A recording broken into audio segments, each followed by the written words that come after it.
Sebelumnya, Assalamualaikum warahmatullahi wabarakatuh.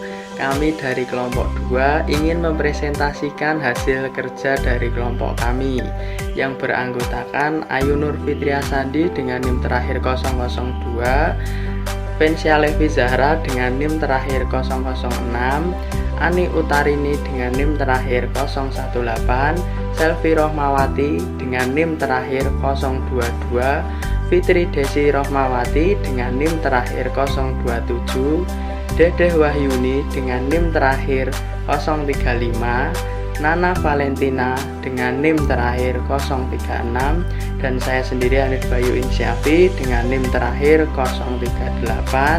Kemudian teman kita satu lagi, Reina Okta Cahyani dengan NIM terakhir 132. Dan di sini kami akan mempresentasikan hasil kerja dari kelompok kami yang berupa rancangan penelitian eksperimen, yaitu pengaruh tayangan film action terhadap perilaku agresivitas remaja. Langsung saja kepadanya dipersilahkan.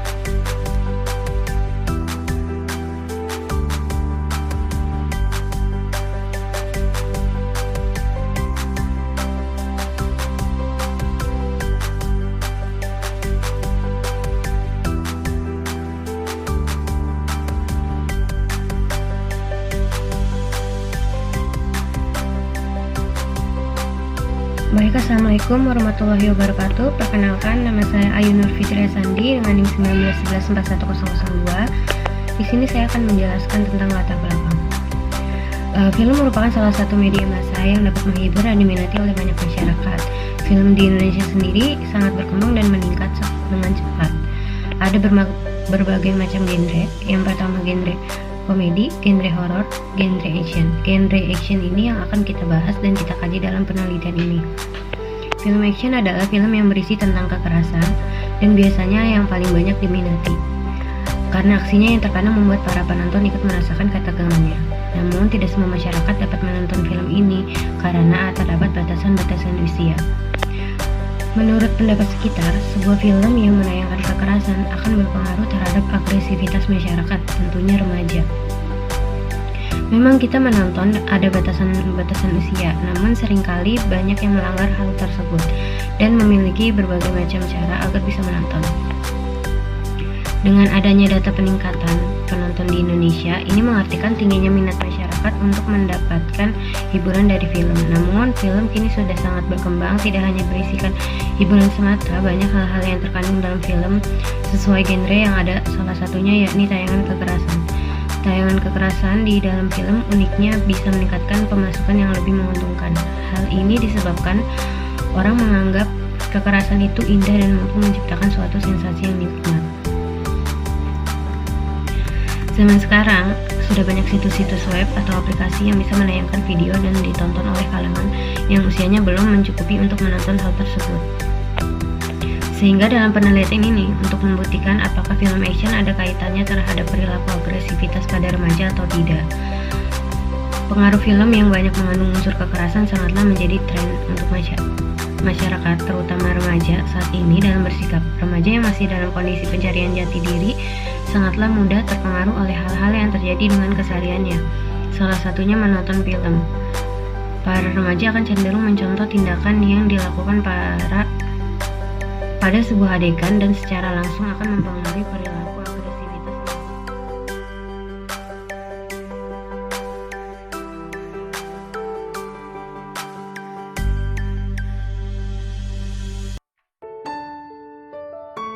Selanjutnya saya akan menjelaskan tentang rumusan masalah. Masalah yang akan diteliti atau ditelaah dalam penelitian ini adalah: yang pertama, bagaimana perilaku remaja setelah menonton film action yang berupa kekerasan, peperangan, bertengkar, apakah ia akan mencontoh dan berperilaku seperti itu? Yang kedua, bagaimana remaja dalam berperilaku agresi? Yang ketiga, apakah ada hubungannya perilaku remaja dengan film action yang telah dia tonton? Yang keempat, bagaimana dampak film action bagi remaja setelah menonton?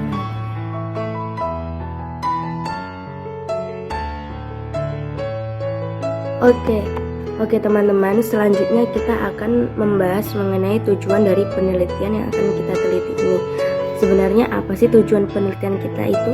Yang pertama, tujuan penelitian kita ialah untuk mengetahui perilaku remaja setelah menonton film action ini. Yang kedua, untuk mengetahui perilaku remaja dalam berperilaku aversi. Yang ketiga, untuk mengetahui apakah ada hubungannya perilaku remaja dengan film action yang telah ditontonnya. Yang terakhir, untuk mengetahui dampak film action bagi remaja setelah ia menonton film tersebut.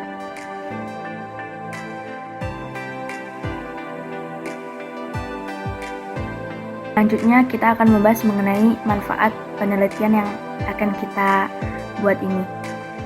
Apakah ada manfaatnya bagi masyarakat, akademisi, atau dari pihak lainnya? Yang pertama, manfaat bagi akademisi. Apa sih manfaatnya bagi mereka akan penelitian yang kita buat ini? Penelitian ini dapat menjadi sumber informasi dan referensi baru untuk dilakukannya penelitian yang lebih lanjut terkait perilaku remaja yang menonton film action di mana di dalamnya terdapat kekerasan, peperangan, dan perilaku agresi. Yang kedua, manfaatnya bagi masyarakat, terutama orang tua, agar dapat mengetahui informasi mengenai pengaruh film action terhadap perilaku remaja yang menjadikannya menjadi agresif karena dapat mempengaruhi perilakunya. Yang ketiga, bagi pemerintah. Ternyata ada manfaatnya juga nih. Bagi pemerintah agar mereka dapat mengetahui bahayanya pengaruh film action terhadap perilaku remaja yang menyebabkan menjadi berperilaku agresi, sehingga dapat melakukan pengawasan lebih lanjut, lebih ketat, dan pembatasan film-film action di kalangan remaja maupun anak-anak.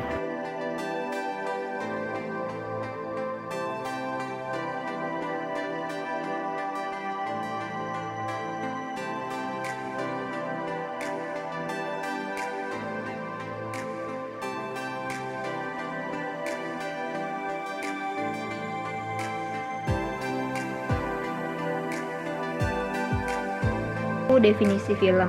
Menurut Undang-Undang Republik Indonesia Nomor 8 Tahun 1992 tentang perfilman, film adalah karya cipta seni dan budaya yang merupakan media komunikasi masa pandang, dengar, dan melihat yang dibuat berdasarkan asas sinematografi dengan direkam pada pola seluloid, pita video, piringan video, dan atau bahan hasil penemuan teknologi lainnya dalam segala bentuk, jenis, ukuran, dan dalam melalui proses kimiawi, proses elektronik, atau proses lainnya, dengan atau tanpa suara yang dapat dipetunjukkan dan atau ditayangkan dengan sistem proyeksi mekanik, elektronik, dan atau lainnya. Film berperan sebagai sarana baru yang digunakan untuk menyebarkan hiburan yang sudah menjadi kebiasaan terdahulu serta menyajikan cerita, peristiwa, musik, drama, lawak, dan sajian teknis lainnya kepada masyarakat umum. Kemudian, peneliti ini membatasi tema film yang akan diteliti, yaitu film action. Film action ini adalah film yang biasanya itu memerlukan anggaran besar dengan adegan mengejar, menyelamatkan, pertempuran, perkelahian, melarikan diri, gerakan spektakuler, dan petualangan untuk membuat penonton itu terkagum.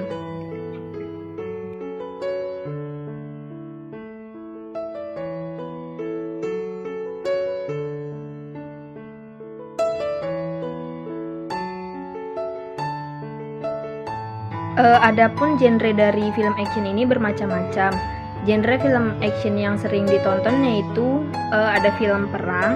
Film perang ini berupa pertarungan yang sebenarnya berperang melawan bangsa-bangsa atau manusia di darat, laut, dan udara dengan memberikan latar belakang film action atau laga. Kemudian yang kedua ada film kungfu atau silat. Film ini tuh berisi adegan antara satu orang atau lebih dengan memamerkan seni bela dirinya. Kemudian yang ketiga ada film thriller, sebuah genre film yang menggunakan ketegangan dan kegembiraan sebagai elemen utama dalam temanya. Kemudian yang terakhir ada film detektif misteri. Film yang berfokus pada tindak pidana atau kejahatan yang belum terpecahkan, biasanya pembunuhan, hilangnya atau lebih karakter dan film atau pencurian.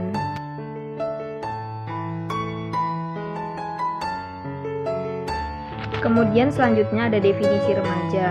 Remaja dalam bahasa Latin adalah adolescens, yang artinya tumbuh atau tumbuh untuk mencapai kematangan. Istilah adolescens sesungguhnya merupakan arti yang luas, memiliki arti yang luas, mencakup kematangan mental, emosional, dan juga fisik. Remaja dapat didefinisikan sebagai masa transisi antara masa kanak-kanak menuju masa dewasa awal.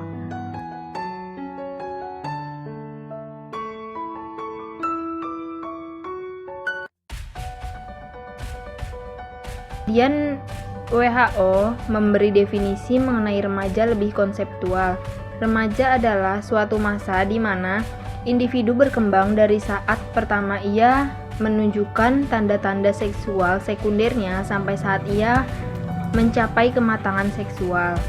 Kemudian individu juga mengalami perkembangan psikologi dan pola identifikasi anak-anak menjadi dewasa. Kemudian terjadi peralihan dari ketergantungan sosial dan ekonomi yang penuh kepada keadaan yang relatif lebih mandiri.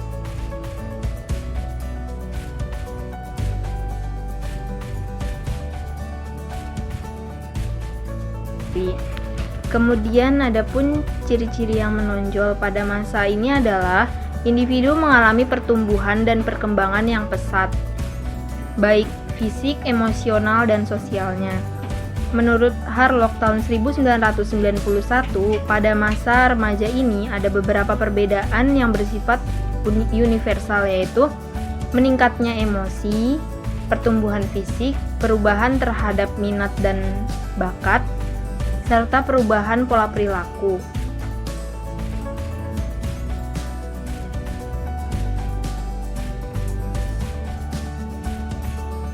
Perilaku agresi menurut Baron ialah tingkah laku yang ditunjukkan untuk melukai dan mencelakai individu lain yang tidak menginginkan datanya tingkah laku tersebut. Schneider mengatakan bahwa agresi ialah luapan emosi sebagai reaksi terhadap kegagalan individu yang ditampakkannya dalam bentuk pengrusakan terhadap orang atau benda dengan unsur kesengajaan yang diekspresikan dengan kata-kata maupun dengan perilaku.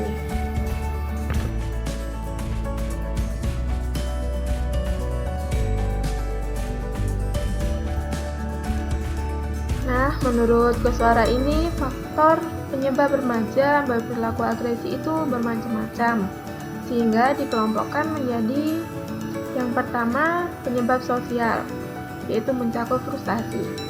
Suatu situasi yang menghambat individu dalam usaha mencapai tujuan tertentu yang diinginkannya. Dari frustasi, maka akan menimbulkan perasaan-perasaan agresi. Selanjutnya, provokasi. Pelaku agresi provokasi dilihat sebagai ancaman yang harus dihadapi dengan respon agresi untuk meniadakan bahaya yang diisyaratkan oleh ancaman tersebut. Selanjutnya, melihat model-model agresi. Film dengan kekerasan dapat menimbulkan agresi pada seseorang. Makin banyak menonton kekerasan, makin besar tingkat agresi mereka terhadap orang lain. Makin lama mereka menonton, makin kuat hubungannya tersebut. Yang kedua, penyebab dari lingkungan, mencakup polusi udara. Bau busuk dan kebisingan dilaporkan dapat menimbulkan perilaku agresi, tetapi tidak selalu demikian, tergantung dari berbagai faktor lain. Kemudian kesesakan, yaitu meningkatkan kemungkinan untuk perilaku agresi, terutama bila sering timbul kejengkelan, iritasi, dan frustasi karenanya. Yang ketiga, penyebab situasional, mencakup angkitan seksual, yaitu film porno yang ringan dapat mengurangi tingkat agresi, film porno yang keras dapat menambah agresi. Selanjutnya, rasa nyeri dapat menimbulkan dorongan agresi, ialah untuk melukai atau mencelakakan orang lain. Dorongan itu kemudian dapat tertuju kepada sasaran apa saja yang ada. Yang keempat yaitu alkohol dan obat-obatan. Ada petunjuk bahwa agresi berhubungan dengan kadar alkohol dan obat-obatan. Subjek yang menerima alkohol dalam takaran-takaran yang tinggi menunjukkan taraf agresivitas yang lebih tinggi dibandingkan dengan subjek yang tidak menerima alkohol atau menerima alkohol dalam taraf rendah. Alkohol dapat melemahkan kendali diri peminumnya sehingga taraf agresivitas juga tinggi. Yang kelima, yang terakhir, sifat kepribadian. Menurut Baron, setiap individu akan berbeda dalam cara menentukan dirinya untuk mendekati atau menjauhi perilaku agresif. Ada beberapa yang memiliki sifat karakteristik yang berorientasi untuk menjauhkan diri dari pelanggaran-pelanggaran.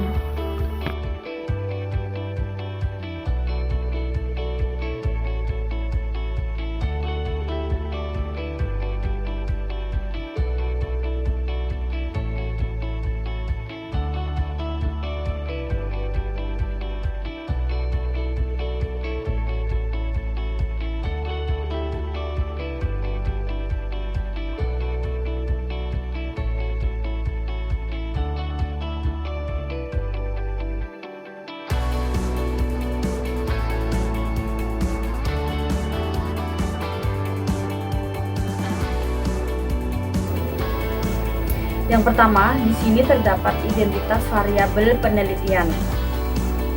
Identitas variabel penelitian terdapat dua aspek. Yang pertama adalah variabel bebas dan yang kedua adalah variabel terikat. Yang pertama, variabel bebas.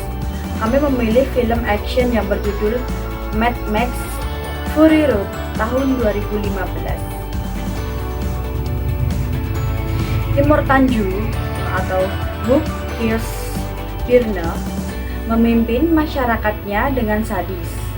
Ia membiarkan rakyatnya mengalami kekurangan pangan dan air. Bahkan ia dengan kejinya mengendalikan orang-orang sesuai dengan keinginan hatinya jika ingin mendapatkan makanan atau air. Max Rokatansky atau Tom Hardy merupakan seorang pengelana tanpa identitas yang ditangkap dan dikurung oleh sekelompok warboy yang juga dipimpin oleh Imor Tanju. Kemudian, Max dikurung dan digunakan sebagai kantong darah untuk seorang warboy yang sakit bernama Nux atau Nicholas Hoult.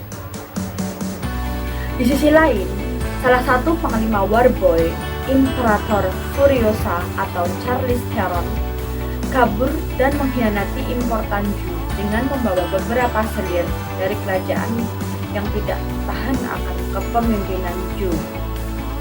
Mengetahui hal itu, Imor Tanju ingin mengirim para pasukan warboy yang lainnya untuk memburu Furiosa, termasuk Nux.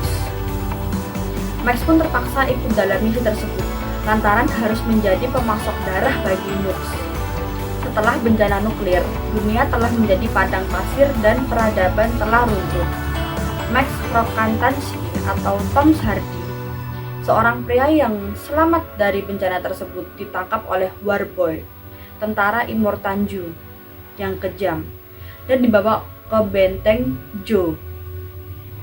Ditunjuk sebagai pendonor darah, Max dipenjara dan dimanfaatkan sebagai kantong darah untuk seorang warboy yang sakit bernama Nux. Sementara itu, Imperator Furiosa, salah satu letnan Zhou, diutus untuk mencari dan mengumpulkan bensin menggunakan truk semi lapis baja dengan alat pengeboran bernama Warwick. Ketika ia mengemudi keluar jalur, Zhou menyadari bahwa kelima istrinya, wanita yang dipilih untuk melahirkan anak, hilang dan melarikan diri bersama Furiosa. Zhou memimpin seluruh pasukannya untuk mengejar Furiosa, meminta bantuan di dekat Gaston dan Bullet Farm. Nux bergabung dalam pengejaran dengan Max diikat di mobilnya untuk terus mendonorkan darah.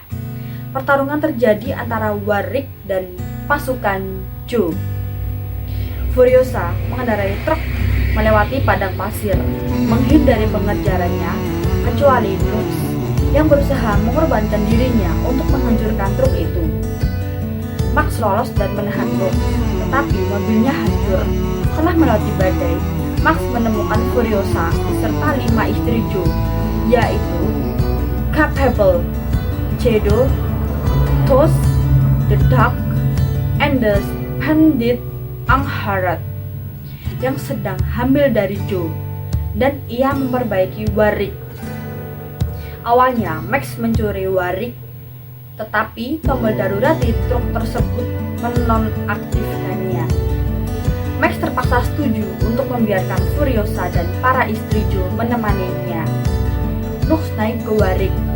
Ketika mereka berangkat dan mencoba membunuh Furiosa, tetapi Nux dilempar keluar dan ditangkap oleh tentara Joe. Furiosa berkendara melalui ngarai di mana dihuni oleh anggota geng motor untuk menukar kesepakatan dengan jalan yang aman. Namun, ketika Joe dan tentaranya datang dan mengejar, geng itu berputar dan menghindar, memaksa Furiosa dan kelompoknya untuk melarikan diri. Sementara para anggota geng motor meledakkan dinding ngarai untuk menghalangi Joe. Max dan Furiosa berusaha untuk mengejar para anggota geng motor tersebut. Ketika kendaraan Joe dengan Nux sedang berada di kendaraan Joe, menerobos blokade dan akhirnya menyerang Warwick, mengizinkan Nux ke Warwick. Namun, saat Warwick lolos, Splendid Angharad jatuh untuk melindungi Max dan dilindas oleh mobil Joe, membunuhnya dan anaknya.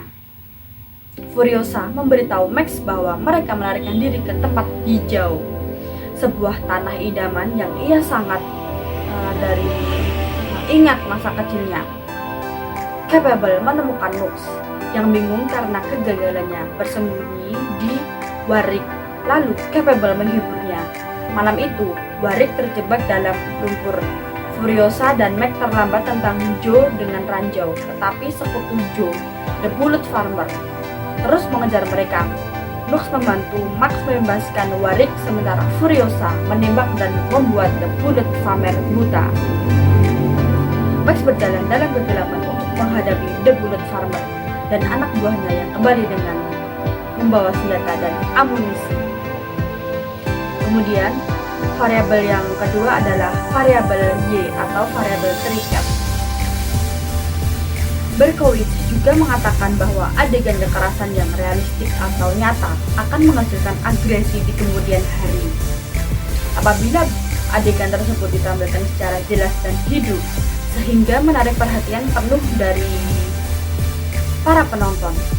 Namun, penelitian mengenai pengaruh tayangan adegan kekerasan yang nyata terhadap agresivitas pemirsanya sangat sedikit. Menurut Bush dan Perry dalam Kian dan Zhang 2014-322, agresivitas diidentifikasikan melalui indikator-indikator sebagai berikut. Yang pertama, ada agresi fisik atau nonverbal, yaitu kecenderungan individu untuk melakukan serangan secara fisik sebagai ekspresi kemarahan. Yang kedua, agresi verbal, yaitu kecenderungan untuk menyerang orang lain atau memberi stimulus yang merugikan dan menyakitkan orang tersebut secara verbal, yaitu melalui kata-kata atau melakukan penolakan. 3. Agresi kemarahan atau angry, yaitu representasi emosi atau afektif berupa dorongan fisiologis sebagai tahap persiapan agresi. Kemudian yang keempat, agresi permusuhan atau hostility, yaitu perasaan sakit hati dan merasakan ketidakadilan sebagai representasi dari proses berpikir atau kognitif. Kemudian, kedua, ada definisi operasional. Film kekerasan tidak langsung mempengaruhi perilaku penonton, tetapi kalau berulang kali ditonton dengan intensitas yang tinggi, diduga akan berdampak negatif bagi penonton. Tayangan Mad Max Fury Road tahun 2015 memuat 4 aspek perilaku agresif berupa agresi fisik, agresi verbal, dan agresi kemarahan, agresi permusuhan. Di mana dalam tayangan tersebut menggambarkan serta mencontohkan perilaku berupa adegan kekerasan seperti perkelahian, pembunuhan, penyiksaan, menggunakan kata-kata sindiran atau sarkasme, hilang kesabaran sehingga tidak bisa mengontrol rasa marahnya, sering merasa curiga terhadap orang lain hingga menimbulkan rasa dendam.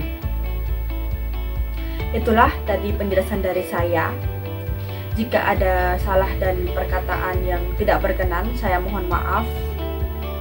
Dilanjutkan teman selanjutnya. Terima kasih.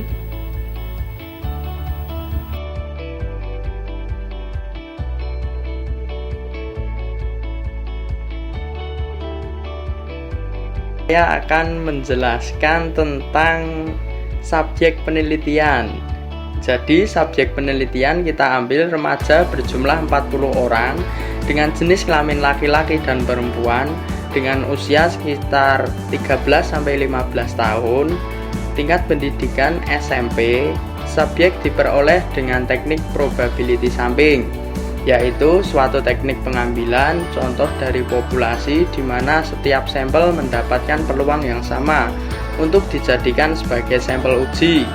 Pada penelitian ini memilih subjek penelitian remaja awal yang berumur 13-15 tahun karena pada masa remaja ini ada beberapa perubahan yang bersifat universal, yaitu dengan meningkatnya emosi, perubahan fisik, perubahan terhadap minat dan peran, perubahan pola perilaku, nilai-nilai dan sikap ambivalen terhadap setiap perubahan. Remaja umumnya memiliki kondisi emosi yang labil, pengalaman emosi yang ekstrim, dan selalu merasa mendapat tekanan. Harlock pada tahun 1991.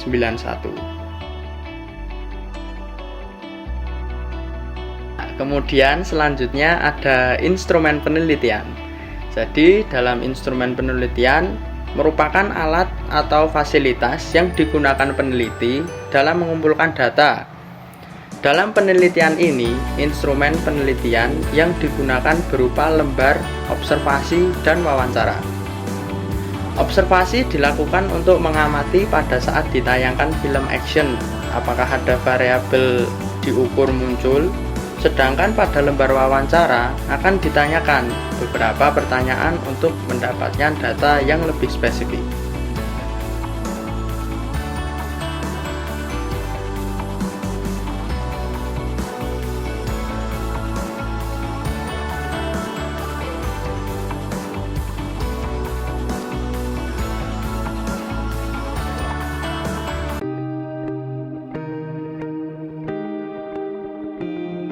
Saya akan menjelaskan pada bagian desain penelitian.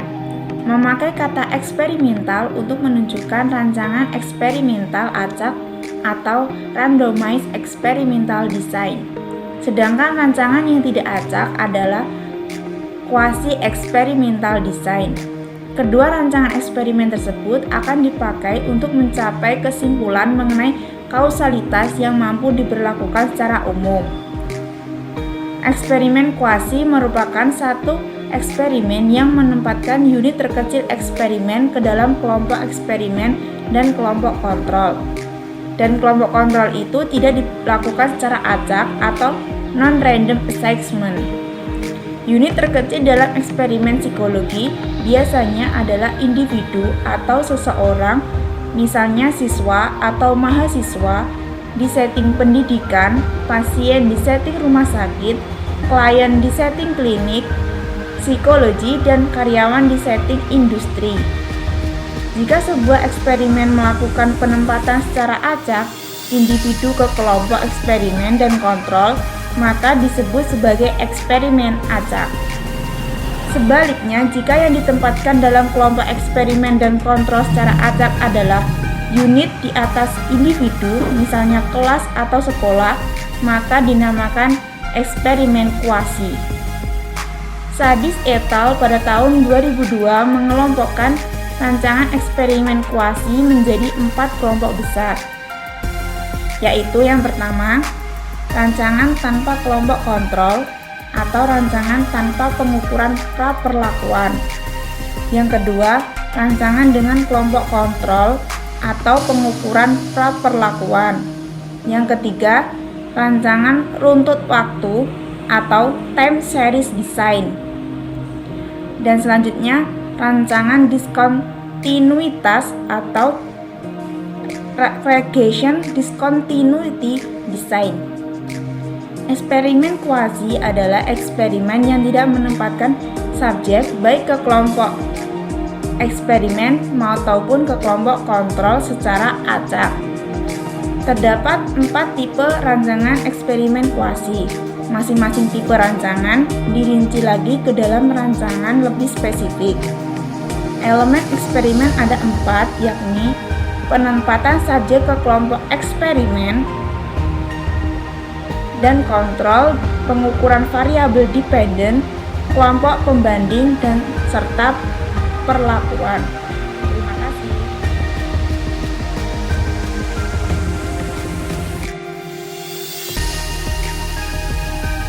Saya Fitri Desi Rahmawati akan menjelaskan tentang prosedur pelaksanaan eksperimen. Pertama-tama, kita sebagai peneliti membuat 2 kelompok dari populasi yang sama. Jika terdapat 40 siswa, maka dibagi menjadi 2 kelompok, berarti satu kelompok terdiri dari 20 orang siswa. Kemudian kita berikan tayangan film kekerasan yang berupa film Mad Max Fury Road 2015 dari salah satu kelompok tersebut, atau bisa kita sebut sebagai kelompok eksperimen. Dan kelompok yang satunya tidak ditayangkan film Mad Max Fury Road 2015 disebut dengan kelompok kontrol. Setelah kelompok eksperimen telah usai melihat film, setelah itu kita memberikan post-test pada kedua kelompok, baik kelompok eksperimen maupun kelompok kontrol. Setelah selesai mengerjakan post-test, kita sebagai peneliti itu mencari rata-rata dari setiap kelompok tersebut, atau bisa disebut juga mean, dengan membandingkan antara kelompok eksperimen dengan kelompok kontrol. Kemudian setelah hasil rata-rata kelompok sudah ditemukan, kita lanjut memilah dengan perhitungan statistik yang cocok untuk data yang telah kita dapatkan. Untuk kali ini, kita bisa menggunakan analisis data SPSS 20 dengan teknik Independent Sample T-Test. Kemudian setelah itu menjabarkan hasil observasi dan wawancara.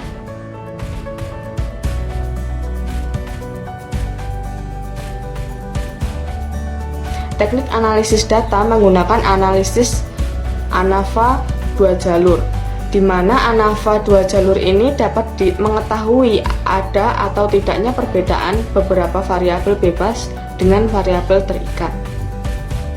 Terima kasih.